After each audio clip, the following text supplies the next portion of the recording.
Welcome to this review of the Anker MagGo wireless 2-in-1 charger stand. We'll examine its main features to see if it's a worthy contender, and keep watching as I'll answer some questions I had and you may have too. Let's start with the all-important iPhone connection to the charger. You can see the charger head has lines around it, however the surface is totally smooth. When you hold the phone close to it, the magnet pulls it and holds it in place, and once attached, it does somewhat feel like it's locked. The magnet is very powerful and it gave me complete faith that it wouldn't fall off. Once the phone is locked in, it's at a good height, particularly if you're using a laptop, as it sits almost as a second screen. If you want to change the orientation of the phone, it's done easily enough by twisting the phone to the left or twisting the phone to the right. You can turn the phone to any angle between 0 and 360 degrees if the situation requires it. The phone can also be tilted up and down between 0 and 45 degrees, so using Face ID is simple. Now, as well as holding the iPhone in place, it of course charges it at the same time. When charging the iPhone, the light on the left-hand side illuminates to indicate it's charging.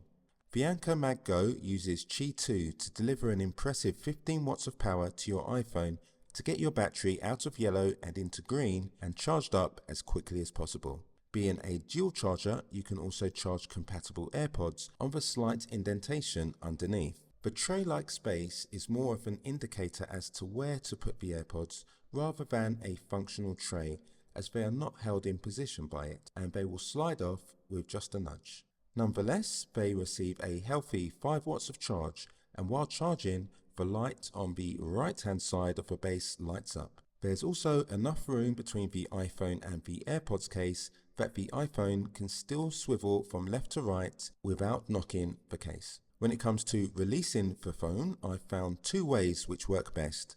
One is to hold the base and lever the phone to the right or left and it comes off. The second way is to lever the phone upwards to release it.